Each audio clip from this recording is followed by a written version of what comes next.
तो दर्शकों 2025 का वर्ष कैसे रहेगा ये हम सबके मन में उत्सुकता तो बनी हुई है, क्योंकि अगले ही वर्ष बहुत बड़ा ट्रांजिट होने जा रहा है, बहुत बड़ा राशि परिवर्तन होने जा रहा है तीन मुख्य ग्रहों का, जो कि है शनि है, राहु केतु है और बृहस्पति है। क्योंकि आमतौर से देखा गया है कि जो ये ग्रह है लंबे समय तक एक राशि में भ्रमण करते हैं, तो इनको काफ़ी लंबा समय लगता है, साल से ऊपर, और शनि को तो 2.5 साल लगते हैं। तो अगले ही वर्ष तीन बड़े परिवर्तन होने जा रहे हैं, तो इसलिए अगला वर्ष कहने के लिए अगर समझे तो बहुत ही मुख्य और महत्वपूर्ण रहने वाला है हम लोगों के जीवन के लिए। विश्व स्तर पे भी इसका प्रभाव जरूर देखने को मिलेगा। तो हमारी वार्षिक राशिफल आदेश की श्रृंखला की हमने शुरुआत कर दी है, और हमने अब तक आपको 2 राशियों के बारे में बता चुके हैं, अलग अलग वीडियो में आपके लिए कैसे रहेगा पूरे विस्तार से वर्णन किया है।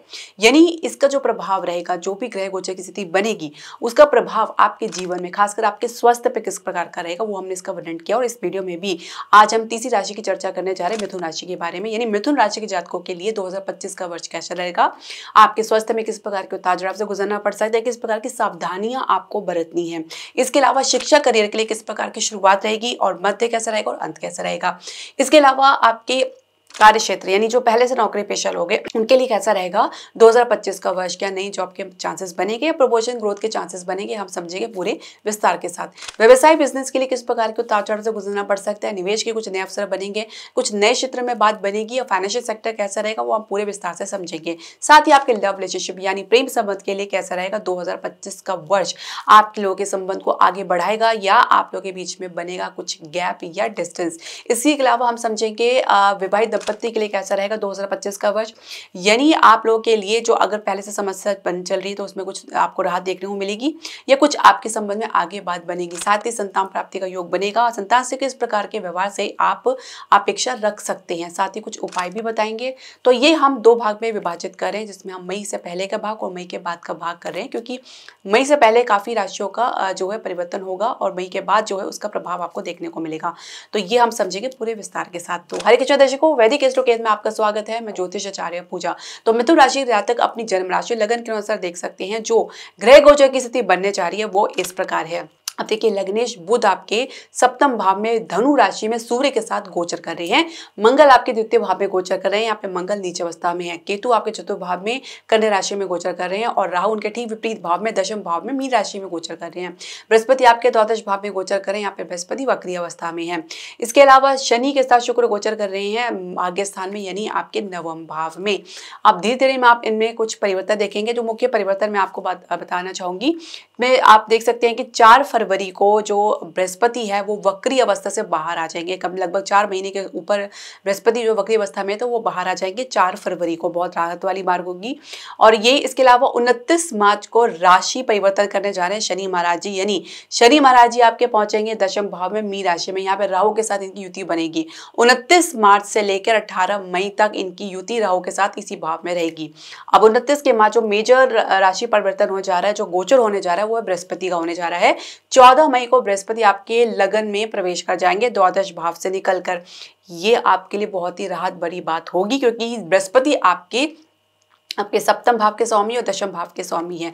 तो इसको लेके कोई ना कोई आपको उतार चढ़ाव, नुकसान या हानि आपको देखने को मिल रही थी, तो उसमें आपको राहत देखने को मिलेगी। और उसके 4 दिन बाद यानी 18 मई को राहु केतु भी अपना राशि परिवर्तन करेंगे। केतु पहुंच जाएंगे आप तृतीय भाव में सिंह राशि में, और ठीक विपरीत भाव में राहु पहुंच जाएंगे आपके भाग्य स्थान में कुंभ राशि में। तो यहाँ पे ये मेजर परिवर्तन होने जा रहा है। अब इनके अलावा जो ये नक्षत्र परिवर्तन करेंगे उसके बारे में भी हम समझेंगे।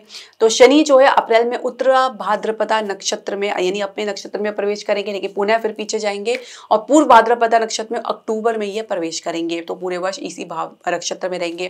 बृहस्पति के नक्षत्र की यदि हम बात करें, तो फिलहाल शुरुआत तो इनकी जो नए साल से हो रही है वो मृगशिरा नक्षत्र से हो रही है, जो कि जून में ये आर्द्रा नक्षत्र में प्रवेश करेंगे। यहाँ पे राहु का नक्षत्र में प्रवेश करेंगे और राहु के प्रभाव में भी रहेंगे, क्योंकि मई के बाद राहु और बृहस्पति का गुरु चंडाल योग भी बनेगा। इसके अलावा इनका जो नक्षत्र परिवर्तन होगा अगस्त में होगा। पुनर्वसु नक्षत्र में आएंगे बृहस्पति, अपने ही नक्षत्र में आएंगे। केतु और राहु की अगर हम बात करें तो देखिए राहु का जो नक्षत्र रहेगा पूर्व भाद्रपदा नक्षत्र रहेगा और इसके अलावा वो नवंबर में तक इसी नक्षत्र में रहेंगे। उसके बाद शतभिषा नक्षत्र में प्रवेश करेंगे जो उनका खुद का नक्षत्र है। केतु के नक्षत्र की यदि हम बात करें तो उत्तरा फाल्गुनी नक्षत्र से इनकी शुरुआत होने जा रही है और ये नवंबर में 25 नवंबर की हम बात करें तो ये पूर्व फाल्गुनी नक्षत्र में प्रवेश करेंगे। अब देखिए राहु केतु उल्टी चलते हैं तो इनका जो नक्षत्र और राशि परिवर्तन भी उल्टे दिशा में होता है। तो ये नक्षत्र परिवर्तन होगा, साथ ही राशि परिवर्तन होगा। तो ये जो मेजरली ट्रांजिट होने जा रहा है 2025 में, इसका जो विश्व पटल पे, जिसका व्यक्तिगत पटल पे क्या प्रभाव आपको देखने को मिलेगा, हम आपको पूरे विस्तार से बताएंगे। लेकिन शुरुआत करने से पहले मैं आपसे एक निवेदन करना चाहूंगी कि आप हमारे चैनल को सब्सक्राइब करें, बेल नोटिफिकेशन जरूर प्रेस करें। इसके अलावा आप हमारे चैनल को लाइक और शेयर जरूर करें। तो स्वास्थ्य की यदि हम बात करें तो देखिए आपका स्वास्थ्य की थोड़ा सा आपको चिंता जरूर हो रही होगी क्योंकि केतु आपके चतुर्थ भाव में गोचर करें, राहु आपके जो है दशम भाव में गोचर करें। हालांकि शुरुआत काफी आपके लिए बढ़िया रहेगी क्योंकि सूर्य बुध की युति आपके सप्तम भाव में हो रही है जिनकी दृष्टि आपके लगन पे पड़ रही है। आप सप्तमेश जो है द्वादश भाव में गोचर करें हैं जो कि मारक ग्रह के स्वामी भी है।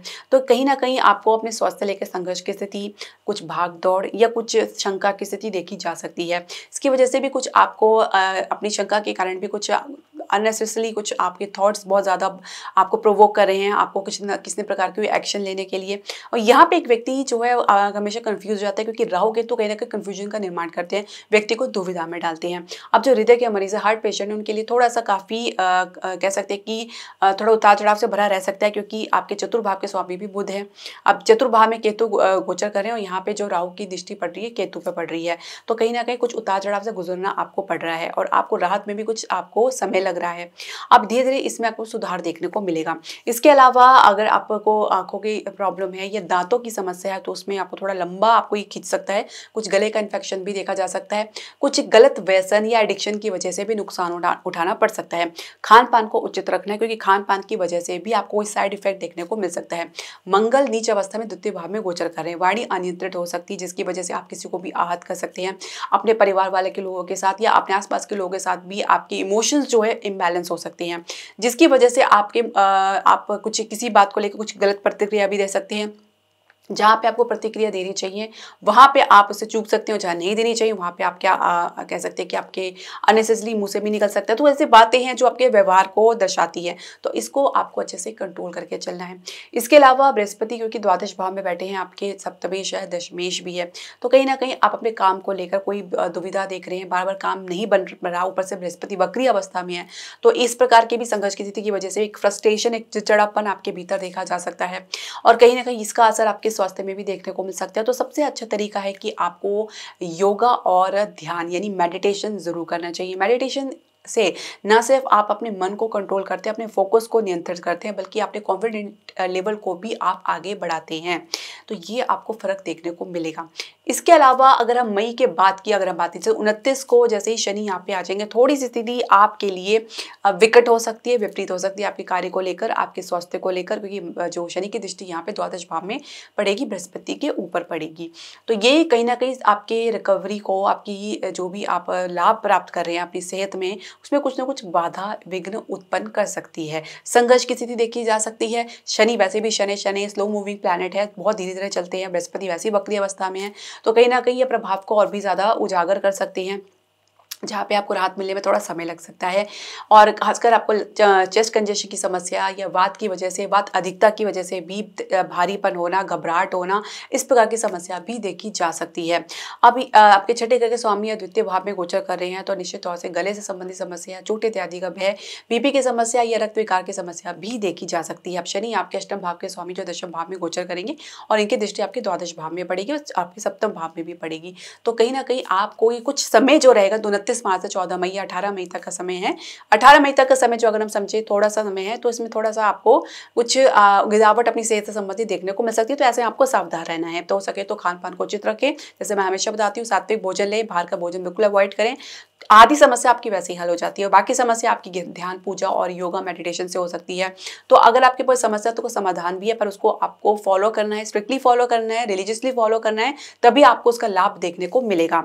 इसके अलावा मई के बाद की यदि हम बात करें तो जैसे बृहस्पति आपके लगन में प्रवेश कर जाएंगे, तो ये राहत वाली बात होगी। सप्तमेश आपके लगन में आ जाएंगे। इसके अलावा राहु जो है आपके नवम भाव में आ जाएंगे और शनि आपके दशम भाव में आ जाएंगे। तो शनि तो यहाँ पे रहेंगे ही, 2.5 साल तक लगभग यहीं पे रहेंगे, आपके दशम भाव में रहेंगे। तो कहीं ना कहीं आपको अपने काम से रिलेटेड कुछ ना कुछ प्रॉब्लम जरूर देखने को मिल सकती है। यात्राएं बहुत करनी पड़ सकती है, यात्राओं में आप लंबी दूरी की यात्रा भी आप देख सकते हैं, तो उसमें संघर्ष की स्थिति भी देखी जा सकती है। यात्रा से अगर लाभ भी मिलेगा तो संघर्ष भी आपको देखने को मिलेगा, तो मेहनत अधिक आपको करनी पड़ सकता है। पर क्योंकि बृहस्पति आपके लगन में बैठेंगे तो कहीं ना कहीं राहत आपको जरूर देखने को मिलेगी। तो आप मई से अगर हम साल के अंत तक की भी हम बात करें तो आपको काफी राहत देखने को मिलेगा। अगर हम नक्षत्र के बात करें तो जैसे मैंने बताया कि बृहस्पति आद्र नक्षत्र में जून में प्रवेश करेंगे, और यहाँ पे जो है बृहस्पति वैसे ही आपके लगन भाव में आ जाएंगे, राहु की दृष्टि इन पर पड़ेगी। तो इस वजह से भी थोड़ा सा आपको अपना सावधान रहने की आवश्यकता है, जिस वजह से स्वास्थ्य में कुछ आपको गिरावट है, मामूली सी कुछ गिरावट आपको देखने को मिल सकती है। इसके अलावा क्योंकि राहु दृष्टि परस्पर आप एक दूसरे पर दृष्टि रखेंगे तो ये राहु गुरु चंडाल का योग बनाएंगे, तो कहीं ना कहीं बाधा, विघ्न, काम में अवरोध आना, काम पूरा ना होना, काम होते होते एक अचानक रह जाना, तो ये कुछ आपको देखने को मिल सकता है। तो ऐसे में आपको क्या करना है तो मैं आपको साथ में बताऊंगी, साथ में वीडियो के अंत में भी उपाय बताऊंगी।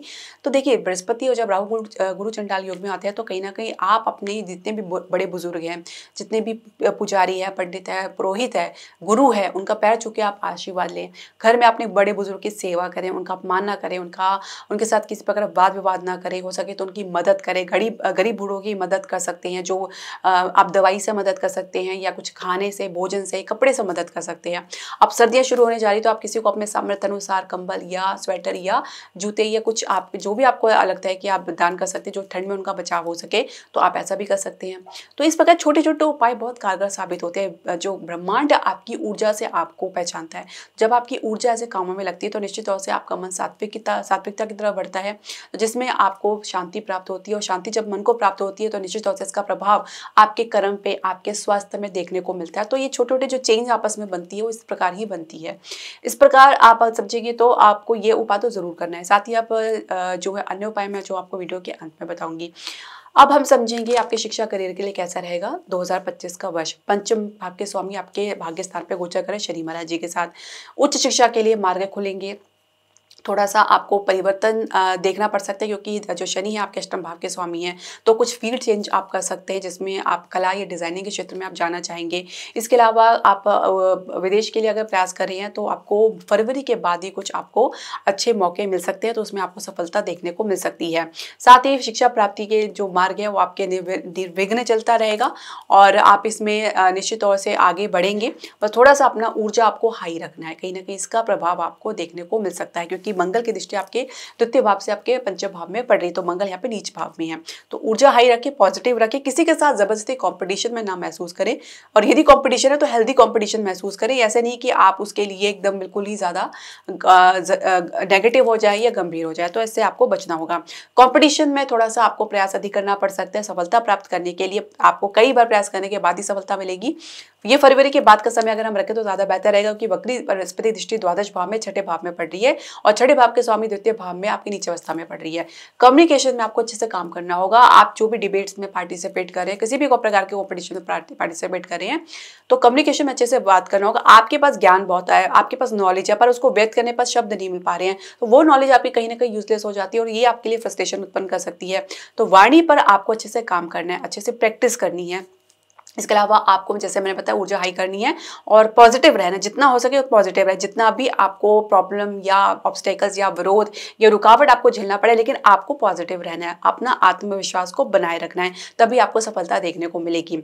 इसके अलावा अगर हम समझें कि जैसे ही राहु आप और केतु आपके जब पंचम भाव में आ जाएंगे, यानी हम 18 मई की बात की हम बात करें, मई के बाद की बात करें, तो कैंपस प्लेसमेंट में अच्छे चांसेस आपको देखने को मिल रहा है। केतु की वजह से अब तक जो आपको कोई नुकसान उठाना पड़ा है, तो उसमें आपको काफ़ी फायदा भी देखने को मिलेगा। अब केतु आपके पंचम भाव में आ जाएंगे तो ये थोड़ा दिक्कत वाली बात आपके लिए हो, माफ कीजिए तृतीय भाव में आ जाएंगे तो थोड़ा सा आपके लिए दिक्कत वाली बात हो जाएगी, क्योंकि केतु आपके जो साहस को, आपके पराक्रम को थोड़ा सा प्रभावित कर सकते हैं। आप जल्दी हताश निराश हो सकते हैं, बहुत जल्दी गिव अप कर सकते हैं, तो ये थोड़ा सा आपको आप सावधानी बरतनी है। तो आपको लगातार अपना आत्मविश्वास को और कॉन्फिडेंट को, ऊर्जा को बनाए रखना है, तो इसके लिए आपको केतु का उपाय जरूर करना चाहिए। इसके अलावा स्थान से बाहर कुछ आप प्रयास करें तो मई से पहले का जो समय है वो आपके लिए फेवरेबल है, उसके बाद का समय आपके लिए थोड़ा सा अनफेवरेबल रहेगा, क्योंकि केतु आपके तृतीय भाव में गोचर गोचर करेंगे और राहु आपके नवम भाव में गोचर करेंगे। तो उच्च शिक्षा के लिए आपके पास ऑप्शंस की थोड़ी सी कमी रह सकती है, ये कंफ्यूजन की स्थिति देखी जा सकती है ऑप्शन अधिक होने की वजह से कि आपको किस फील्ड में उच्च शिक्षा प्राप्त करनी है। पर निश्चित तौर से अगर आप विदेश के लिए प्रयास करेंगे तो मई के बाद का जो समय आपके लिए काफी बढ़िया रहेगा। अच्छे मौके आपको मिल सकते हैं, आपको विदेश यात्रा का भी मौका मिल सकता है। और ये आपका प्रयास जो है, मैंने जैसा बताया कि कुछ बृहस्पति और गुरु चंडाल की वजह से थोड़ा अगर बाधा पड़ रही है तो आप उसको उपाय करेंगे तो निश्चित तौर से आपको ये बाधा भी आप पार कर पाएंगे।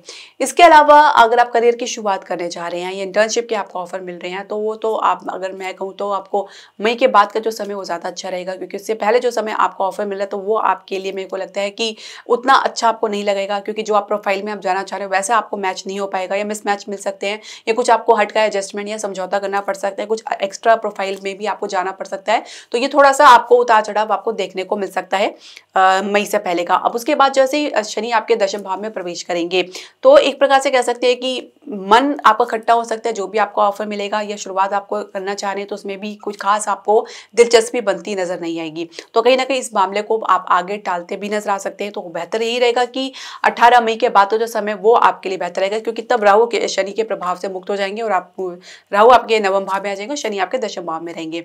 तो फिर भी आपको जब शनि की दृष्टि आपके चतुर्थ भाव में पड़ेगी, दशम भाव में पड़ेगी, तो संघर्ष तो आपको करना ही पड़ेगा, मेहनत आपको करनी पड़ेगी, तभी आपको आगे सफलता देखने को मिलेगी। तो ये आपके लिए स्थिति पहले से बेहतर है, यानी मई के बाद की जो स्थिति आपके जो अब तक जो प्रॉब्लम आ रही है उसे काफी बेहतर राहत भरी रह सकती है। करियर की शुरुआत में अब शनि आपको पूरी तरीके से सपोर्ट करेंगे, क्योंकि शनि बृहस्पति की राशि मीन राशि में अच्छा फल देते हैं, पर क्योंकि शनि है तो अपने प्रभाव भी जरूर देंगे, क्योंकि पापी ग्रह की दृष्टि में आते हैं। तो इस वजह से भी आपको मेहनत अधिक करनी पड़ सकती है, संघर्ष अधिक करना पड़ सकता है, स्वयं को आपको कार्य क्षेत्र के वातावरण में एडजस्ट करने के लिए थोड़ा समय जरूर लगेगा, पर आपको ये है कि आप उसमें आप जल्दी अपने आप को सहजता में पाएंगे और आप संघर्ष की स्थिति में भी आप उसको पार करते ले जाएंगे। लेकिन फिर वही बात है कि आपको बृहस्पति का भी उपाय करना होगा, क्योंकि कहीं ना कहीं इसकी वजह से भी आपको रुकावट अवरोध देखने को मिल सकता है। हालांकि जनवरी मैं अगर बात करूं तो मध्य जनवरी से लेकर मध्य फरवरी तक का थोड़ा समय आपके लिए अनुचित रह सकता है, क्योंकि आत्मविश्वास में कमी देखी जा सकती है, थोड़ा सा आपके अधिकारी से और सीनियर से सपोर्ट कमी देखी जा सकती है। सूर्य आपके अष्टम भाव में गोचर करेंगे, उसके बाद मध्य फरवरी से मार्च का समय आपके लिए काफी बढ़िया रहेगा। थोड़ा सा यहाँ पे जो है राहु के प्रभाव में जो है सूर्य आएंगे, उसके बाद धीरे धीरे आप कह सकते हैं कि एक क्लैरिटी अगर आप बना के चलेंगे अपने सीनियर के साथ तो ज़्यादा बेहतर रहेगा। तो अगर मैं लेकर चलूँ मोटे मोटे तौर पर मार्च से लेकर और मई के बाद का जो मार्च अप्रैल मई ये 3 महीने की अगर हम बात करें तो संघर्ष की स्थिति तो देखी जा सकती है। बार बार आपको अपने आत्मविश्वास में काम करना होगा, लेकिन फिर भी राहु केतु और शनि की वजह से भी आपको काफ़ी नेगेटिविटी देखने को मिल सकती है। तो ये आत्मविश्वास को आपको काफ़ी तक प्रभावित कर सकती है। तो मई के बाद की जो समय है 18 मई के बाद का समय आपके लिए बढ़िया रहेगा। उसके बाद जो है धीरे धीरे आप अपने आप को एडजस्ट कर पाएंगे कार्य क्षेत्र के माहौल में। तो थोड़ा सा चैलेंजिंग रह सकता है शुरुआत में, लेकिन उसके बाद की स्थिति आपके लिए बढ़िया रहेगी। एजुकेशन के लिए, उच्च शिक्षा के लिए, कैंपस प्लेसमेंट के लिए और यहाँ तक कि कॉम्पिटिशन के लिए भी आपके अब तक जो भी प्रॉब्लम से फेस करते आ रहे हैं उसमें बहुत राहत आपको मिलने वाली है 18 मई के बाद। तो ये जो गोचर होगा वो आपके लिए बहुत ही बढ़िया रहने वाला है। अब कार्य क्षेत्र का माहौल कैसा रहेगा वो हम समझेंगे। दशमेश जो है आपके द्वादश भाव में वक्री अवस्था में, दशम भाव में राहु है, तो जो भी शुरुआत आप देख रहे हैं, कहीं काफ़ी समय से देख रहे हैं, जो बृहस्पति आपके जो है लंबे समय से यहाँ पे चल रहे हैं और राहु भी आपको कहीं ना कहीं विघटन उत्पन्न करे। राहु कहीं ना कहीं इंस्टेबिलिटी देता है, मन में असंतुष्टि की भावना देता है, सेटिस्फेक्शन देता है, जिसकी वजह से व्यक्ति काम में मन नहीं लगा पाता, बार बार काम में बदलाव की सोचता है, परिवर्तन करने की सोचता है। तो ये भी एक समस्या देखी जा सकती है। अब दशमेश आपके द्वादश भाव में, तो ये भी कोई ना कोई नुकसान आपका बना हुआ है। तो इससे बचने के लिए आपको इसका तो उपाय तो करना चाहिए, पर क्योंकि मई थोड़ा समय अभी लंबा है तो आपको बृहस्पति का उपाय जरूर करना चाहिए। शनि यहाँ पे आ जाएंगे 29 मार्च को, तो ये आपके संघर्ष को थोड़ा और बढ़ा सकते हैं। शनि और राहु मिलकर यहाँ पे श्रापित योग का निर्माण कर रहे हैं, जिसकी वजह से भी कहीं ना कहीं आपके काम को प्रभाव डैमेज होता नजर आ सकता है, कुछ हद तक डैमेज हो सकता है, क्योंकि आप वर्क फ्रॉम होम करें तो उसमें भी आपको कहीं ना कहीं कुछ प्रोजेक्ट हाथ से हाथ धोना पड़ सकता है प्रोजेक्ट से, या फिर आप कुछ मौका चूक सकते हैं। इसके अलावा कुछ नई जॉब के लिए प्रयास कर रहे हैं तो उसके लिए आपको थोड़ा इंतजार करना पड़ सकता है। शुरुआत तो फिलहाल आपके पक्ष में नहीं रहने वाली, लेकिन धीरे धीरे कुछ समय सुधार, यानी मार्च के बाद का जो समय है वो अगर हम समझे तो मोटे मोटे तौर पर तो 18 मई के बाद का समय आपके लिए, आपके कार्य क्षेत्र के लिए, आपके करियर के लिए और नई जॉब के लिए ज़्यादा उपयुक्त रहना। उसके पहले की जो स्थिति थोड़ी संघर्ष में ही रह सकती है। कुछ ऑफर भी मिल जाए तो उसमें भी आपको पहुंचते पहुंचते भी काफ़ी विलंब लग सकता है, उसमें आपको जवाब मिलने में भी विलंब लग सकता है, जिसकी वजह से थोड़ा सा आपके भीतर एक शंका की स्थिति देखी जा सकती है, भय की स्थिति देखी जा सकती है। इसकी वजह से भी आप काम में पूरा मन नहीं लगा पाएंगे। तो ये एक थोड़ी समस्या, उतार चढ़ाव आपको देखने मिल सकते हैं। कुछ चीज़ें ऐसे उलझ चुकी हैं ग्रह की वजह से, ग्रह गोचर की वजह से भी थोड़ा इसका परिणाम आपको देखने को मिल सकता है। 4 फरवरी के बाद जैसे बृहस्पति वक्री अवस्था से बाहर आएंगे तो जो भी अब तक आपको कार्य क्षेत्र से संबंधित कोई नुकसान उठाना पड़ रहा है या कुछ बार बार आपको एक प्रॉब्लम का फेस करना पड़ रहा है, तो उसमें आपको राहत देखने को तो जरूर मिलेगा और इस प्रॉब्लम से भी आप बाहर निकल कर आएंगे। तो ये आपके लिए राहत भरी बात हो सकती है। मुख्य तौर पर 14 मई को बृहस्पति आपके लगन में प्रवेश कर जाएंगे और राहु 18 मई को आपके नवम भाव में प्रवेश कर जाएंगे। तो ये आपके काम को बहुत राहत देने वाला होगा। बृहस्पति आपके दशम भाव के स्वामी, सप्तम भाव के स्वामी लगन में प्रवेश करेंगे। एक तो कॉन्फिडेंट को बढ़ाएगा, काम में आपके अनुभव को बढ़ाएगा, काम में आपकी गंभीरता, सिंसियरिटी को बढ़ाएगा, काम में अब तक आपका जो भी आपका मन नहीं लग रहा था, असंतुष्टि की भावना वो भी दूर होगी। तो कह सकते हैं कि मई का समय के बाद का जो समय है वो आपके लिए गोल्डन पीरियड रहने वाला है, बहुत ही बढ़िया रहने वाला है। अब ऐसे में आपको नई जॉब में भी सफलता मिल सकती है और स्थान से बाहर तो थोड़ा सा मुश्किल हो सकता है, लेकिन हाँ, आपको अपने ही कार्य क्षेत्र में कुछ अच्छे प्रमोशंस के, कुछ अच्छे ग्रोथ के चांसेस 18 मई के बाद देखने को मिलेगा।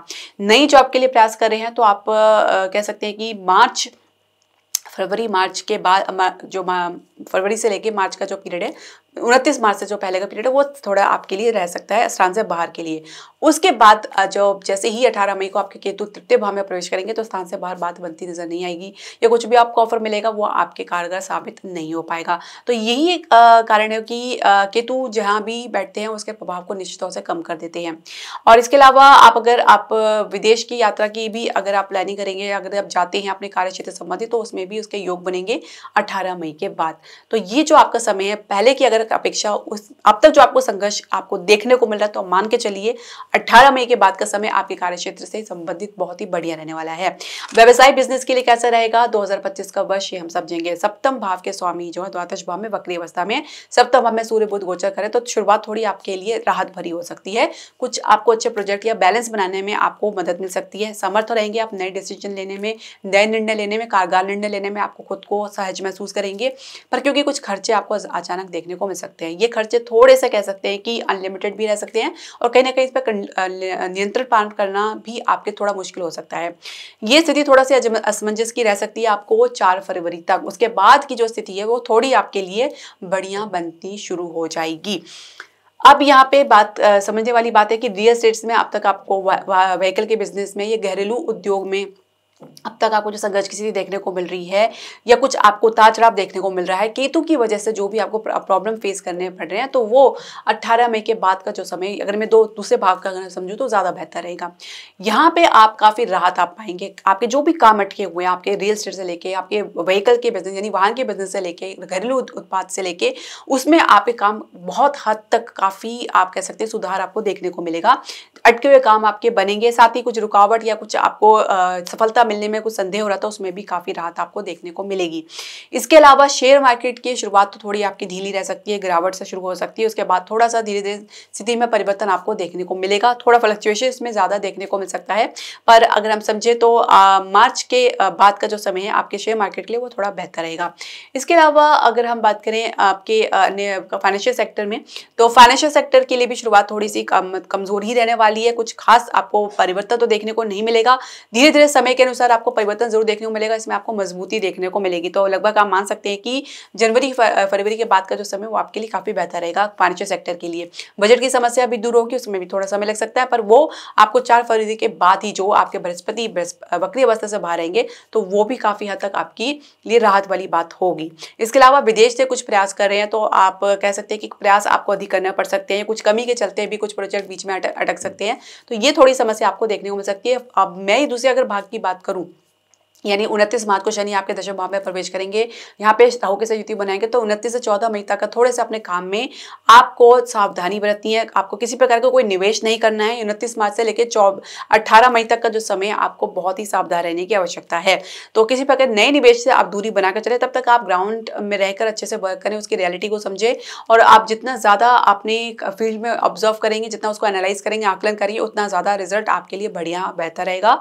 इसके अलावा अगर आप 18 मई की बात की हम बात करें तो वो थोड़ी स्थिति आपके लिए बेहतर रहेगी। विदेश से आपकी बात बनेगी, साथ ही आपके जो भी अटके काम वो पूरे होंगे। व्हीकल्स बिजनेस में, प्रॉपर्टी के बिजनेस में, घरेलू उत्पाद में बढ़ोतरी आपको देखने को मिलेगी। शेयर मार्केट में भी आपको देर सवेर आपको लाभ जरूर देखने को मिलेगा। थोड़ा सा शुरुआत थोड़ी सी ढीली रह सकती है, पर धीरे धीरे इसमें आपको गति देखने को मिलेगा। पर क्योंकि शेयर मार्केट थोड़ा आपके लिए रिस्की वाला काम हो सकता है, क्योंकि काफी इसमें फ्लक्चुएशन आपको लगातार देखने को मिल सकती है।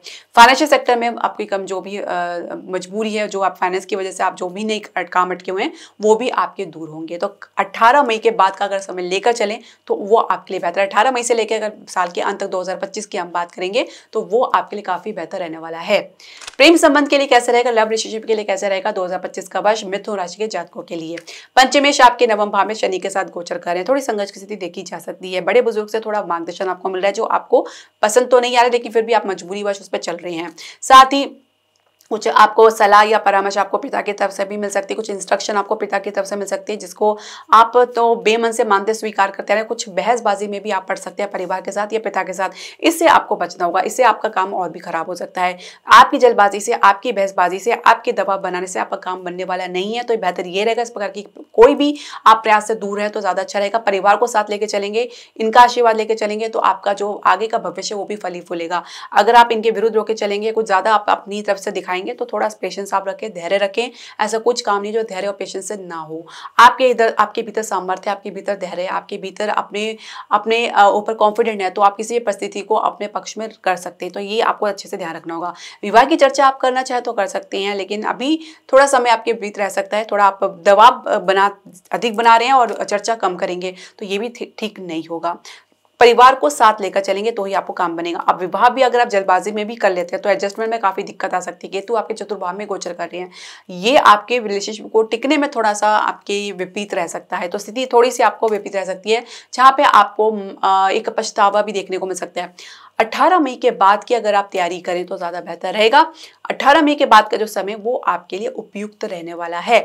अब ये समय आपके विवाह के लिए भी उपयुक्त रहेगा, साथ ही विवाह के उपरांत जो आप जो फेस करेंगे, जो परिस्थिति को आप देखेंगे उसके लिए भी काफ़ी बढ़िया रहने वाला है। तो तब तक अगर अपने रिलेशनशिप को एक मजबूती प्रदान करें, अपने परिवार को समझिए, क्योंकि ज़्यादा समय नहीं है, मई का समय है तो ज़्यादा इतना नहीं है, 5 महीने है, मुश्किल मोटे मोटे 5.5 महीने हैं। तो आप अपने परिवार को समझिए, अपने पार्टनर को समझिए, अपने रिलेशनशिप को समझिए और साथ ही सब परिवार को लेकर चलेंगे। हालांकि 4 फरवरी को थोड़ा वक्री अवस्था से बाहर निकलेंगे तो विवाह की चर्चा चल रही है तो उसमें थोड़ा सा गति आपको जरूर देखने को मिलेगा। उससे पहले विवाह की चर्चा जो हो रही है उसमें सफलता आपको मिलने से रही, तो मिलने तो वाली नहीं अभी सफलता, क्योंकि कहीं ना कहीं नुकसान में बैठे हैं। बृहस्पति आपके द्वादश भाव में वक्री अवस्था में बैठे हैं तो बात बनती नजर नहीं आ रही है। तो आप समझेंगे कि 14 मई को बृहस्पति आपके लगन में आ जाएंगे तो जिनके विवाह अटके हुए हैं, जो बात चल रही है वो भी बात आगे बढ़ेगी। तो 18 मई के बाद का समय बहुत ही बढ़िया रहेगा। आप विवाह का भी योग बनेगा और विवाह भी संपन्न होगा। और अगर आप समझदारी से काम लेंगे तो परिवार वालों का आशीर्वाद भी आपको देखने को मिलेगा। तो ये आपको समझना है कि अपने रिलेशनशिप को किस प्रकार से लेके जाना है। तो 2 भाग में अगर मैं जैसे बोला है तो मई का जो पहले का भाग है वो आपके लिए थोड़ा सा चैलेंजिंग रह सकता है। आपके प्रेम संबंध के लिए परीक्षा पूर्ण रह सकते हैं, जिसमें आपको एग्जामिन देना पड़ सकते हैं अपने रिलेशनशिप को लेकर। आपके संबंध आपके परिवार के साथ, आपके संबंध आपके पार्टनर के साथ किस प्रकार से, वो आपके लिए एक चुनौती रह सकती है। उससे आप बाहर निकलेंगे तो निश्चित तौर से आप सुखद अनुभव करेंगे, क्योंकि मई के बाद का समय आपके रिश्तों को और भी मजबूती प्रदान करेगा। ये समय आपको ये भी बताएगा कि आपके रिश्ते में आप कहाँ खड़े हैं, आप कहाँ पे स्टैंड करते हैं अपने पार्टनर को लेकर, उनकी लाइफ में या आप उनके पार्टनर आपकी लाइफ में कहाँ स्टैंड करते हैं, जो आप एक दूसरे के साथ अपने भविष्य को देख रहे हैं। क्योंकि ये एक दिन की बात नहीं, पूरी जिंदगी का मैटर है। तो आपको ये समझने की आवश्यकता रहेगी और ये आप जरूर समझेंगे भी। और एक मैच्योरिटी आपको दिखानी पड़ सकती है, खासकर बृहस्पति जब आपके लगन में आएंगे 14 मई को, तो ये मैच्योरिटी आपके भीतर देखी जा सकती है। तो जो भी डिसीजन लेंगे समझदारी से ही लेंगे, पर क्योंकि बृहस्पति राहु के प्रभाव में रहेंगे तो आपको थोड़ा सा अपने जो है अपना कॉन्फिडेंट आत्मविश्वास को बना के रखना है।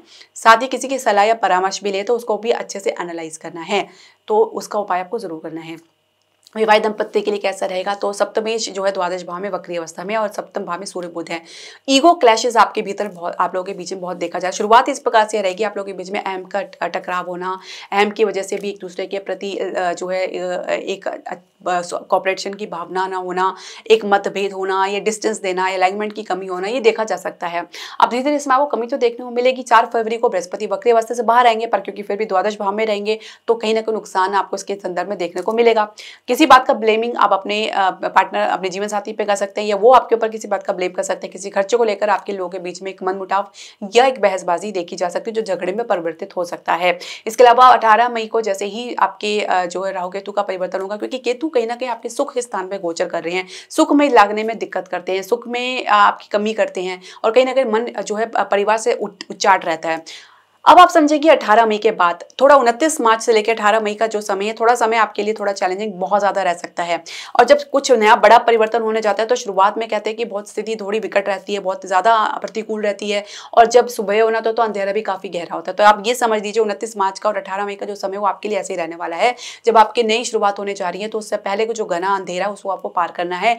हो सके तो अपने जीवन साथी के साथ कॉपरेशन में रखें, उनको सहयोग करें, उनको समझने का प्रयास करें, और ज़्यादा वाद विवाद में ना पड़े तो वैसे काम लेना है। 18 मई के बाद तो जब साल के अंत तक रहेंगे तो आपके लिए बहुत राहत भरी बात होगी। अब तक आपने जो भी कष्ट उठाए अपने रिलेशनशिप को लेकर, परिवार की वजह से भी या आपस में रिश्ते की वजह से भी, उसमें आपको काफ़ी राहत देखने को मिलेगी। थोड़ा एडजस्टमेंट में दिक्कत आ रही है, आप समय पर छोड़ दें, सब कुछ अपने आप ठीक होता जाएगा, विश्वास रखें। तो ये जो समय आपके लिए काफ़ी बढ़िया रहने वाला है। संतान प्राप्ति के लिए अच्छा सहयोग बनेगा, शुरुआत अच्छी है। थोड़ा बृहस्पति का आपको उपाय करना पड़ेगा, क्योंकि बृहस्पति यहाँ पे जो है कमजोर अवस्था में है। हालांकि बृहस्पति जैसे आपके लगन में आएंगे तो 18 मई के बाद का समय आपके लिए बहुत ही बढ़िया रहने पाएगा। आपको बस उसका राहु का उपाय करना है, क्योंकि गुरु चंडाल के योग में थोड़ा सा समय लग सकता है, विलम्ब लग सकता है, पर आपके लिए फेवर में रहेगा। संतान से भी आपको संतोष और असंतोष दोनों देखने को मिल सकता है। थोड़ा सा आप लोगों के बीच में व्यवहार में डिफरेंसेस देखे जा सकते हैं, उनके कार्य क्षेत्र में, उनके काम में भी कुछ विघटन बाधा देखी जा सकती है। तो ये धीरे धीरे दूर होगी। आपको इसे उपाय करना चाहिए। उपाय क्या करना चाहिए वो मैं आपको बता रही हूँ। देखिए, मई से पहले का अगर हम उपाय की बात करें तो आपको राहु केतु का उपाय करना चाहिए, और बृहस्पति का उपाय करना चाहिए, क्योंकि आपके सप्तमेश द्वादश भाव में गोचर कर रही है। तो उसके बिल्कुल लगता है पूरे वर्ष आपको बृहस्पति का उपाय करना है। बड़े बुजुर्ग का पैचों के आशीर्वाद लेना है। प्रत्येक बृहस्पतिवार को मंदिर में पीला वस्तु का दान करना है, पीले वस्त्र धारण करने हैं। पंडित पुरोहितों का पैर छू के आशीर्वाद लेना है। आपके जो गुरु हैं उनके पैर छू के आशीर्वाद आपको लेना है। इसके अलावा आप अपने पिता की आप रिस्पेक्ट करें, अपने घर में बुजुर्ग की रिस्पेक्ट करें।